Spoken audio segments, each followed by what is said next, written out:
Hi everyone, Mr. P here, and we're ready for the next chapter in the Magic Faraway tree. Now, the last chapter we read had the two girls, Franny and Beth, making their way back down to the bottom of the tree, along with Moonface, to try and find the three bears and Goldilocks. So hopefully they'll get to see them. Here we go. Chapter 9, The House of the Three Bears. Beth took a cushion, put it on top of the slide, and pushed off. Down she went, whoosh. She shot to the bottom, flew out of the trapdoor, and landed on the cushion of moss. She had hardly got up before Franny flew out of the trapdoor too. "You know, that slippery slip is the greatest fun," said Beth. "I'd like to do that all day long." "Yes, if only we didn't have to climb all the way up the tree first," said Franny. The trapdoor flew open and out shot Moonface on a yellow cushion. He put the three cushions together, whistled to the red squirrel, who looked after them, and threw them to him. Then he returned to the waiting girls. "There's a train at midnight," he said. "We shall have to hurry." The wood was still bright with moonlight. The three of them hurried between the trees. Suddenly Beth heard the chuffing of a train, and she and Franny stopped in surprise. They saw a small train winding in and out of the trees, looking for all the world like an old-fashioned clockwork toy train made big. The engine even had a key in its side, as if to wind it up. There was a small station nearby. Moonface caught hold of the girl's hands and ran to it. The train was standing quite still there. The carriages had tin doors and windows which didn't open, just like those of a clockwork train. Beth tried her hardest to open a door, but it was no use. The train whistled. It was anxious to be off. "Don't you know how to get into this train?" asked Moonface with a laugh. "You are sillies. You just slide the roof off." As he spoke, he pushed at the roof, and it slid off like the roof of a toy train's carriage. "I think this is just a toy clockwork train made big," said Franny, climbing over the side of the carriage and getting in the roof. "I never saw such a funny train in my life." They all got in. Moonface couldn't seem to slide the roof on again properly, so he stood up inside the carriage, and when the train went off, Beth and Franny, who couldn't possibly see out of the tin windows, stood up and looked out of the roof instead. They did look funny.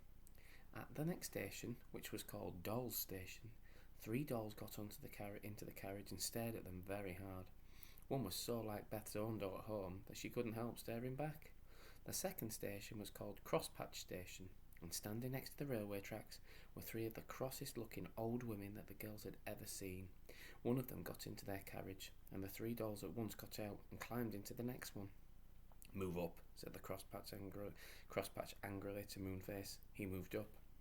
Crosspatch was an uncomfortable person to travel with. She grumbled all the time, and her basket, which was full of prickly bunches of roses, kept bumping into poor Franny. Here we are," sang out Moonface when they got to the next station, and the three of them got out gladly, leaving the Crosspatch grumbling away to herself. The station was called Bear's Station, and there were a great many teddy bears about, some brown, some pink, some blue, and some white. When they wanted to talk to one another, they kept pressing themselves in the middle, where the button that made them talk was, and then they could talk quite well. Franny wanted to giggle when she saw them doing this. It did look so funny. "Please could you tell me the way to the Three Bears' house?" Moonface asked a blue teddy bear politely. The bear pressed himself in the middle and answered in a nicely grown-up voice, "Up the lane and down the lane and around the lane." "Thank you," said Moonface. "It sounds a bit funny to me," said Beth doubtfully.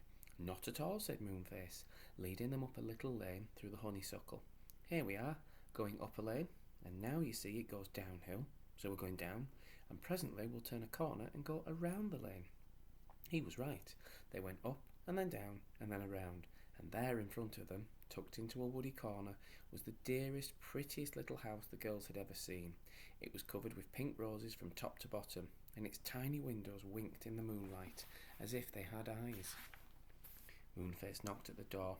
A sleepy voice cried, "Come in." Moonface opened the door, and they all went in. There was a table in front of them, and on it there were three steaming bowls of what some people call porridge, and some call oatmeal. And round it were three chairs, one big, one middle-sized, and one tiny. "It's the house of the three bears, all right," whispered Beth excitedly. It was just like seeing a fairy story come true. "We're here," said the voice from another room. Moonface went in with Beth and Franny. The other room was a small bedroom with a big bed in it, a middle-sized bed, and in the cot was a most adorable baby bear with the bluest eyes the girls had ever seen. "Where's Goldilocks?" asked Moonface. "Gone shopping," said the father bear. Where does she sleep when she's here? Asked Beth, looking round. And does she always live with you now? Always, said the father, putting his big nightcap straight. She looks after us very well. There's a market on tonight in the Enchanted Wood, and she's gone to see if she can buy some porridge cheap. As for where she sleeps, well, she just chooses any of our beds, you know, and we cuddle up together then. But she likes the baby bear's beds best, because it's so soft and warm. She did in the story, said Frenny. What story? Asked the mother bear. Well, the story of the three bears, said Frenny. Never heard of it, said the three bears all together, which really seemed rather extraordinary to Beth and Franny. They didn't like to ask any more questions after that. Here's Goldilocks now, said the mother bear. The sound of a little high voice could be heard coming nearer and nearer. The baby bear sprang out of his cot and ran to the door in delight. A pretty little girl, with long curling golden hair, picked him up and hugged him. Hello, dearest, she said. Have you been a good bear? Then she saw Beth, Franny and Moonface, and stared at them in surprise. Who are you? She said. Moonface explained about Joe, and how he'd gone to the land of ice and snow, where the big white bears live. I'm afraid the magic snowman will make him a prisoner there, said Moonface, and he'll have to live there with the white bears.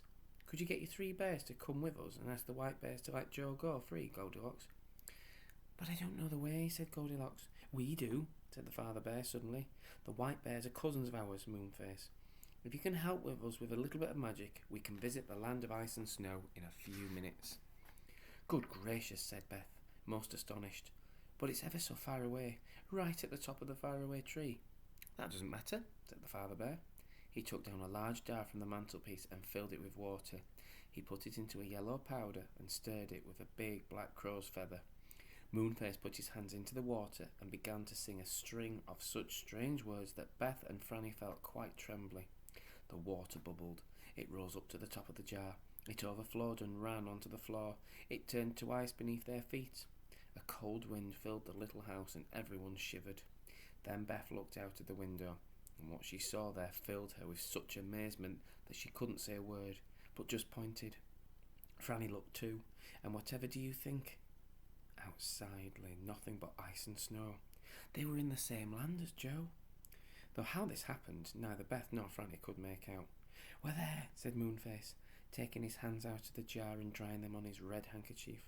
Can you lend us any coats, bears? We shall be cold here. The mother bear handed them thick coats out of a cupboard. They put them on. The bears already had thick fur and did not need anything extra. Now to go and find Joe, said Moonface. Come on, bears, you've got to help. So they made it to the snow and ice land. I wonder what's going to happen next. Bye for now.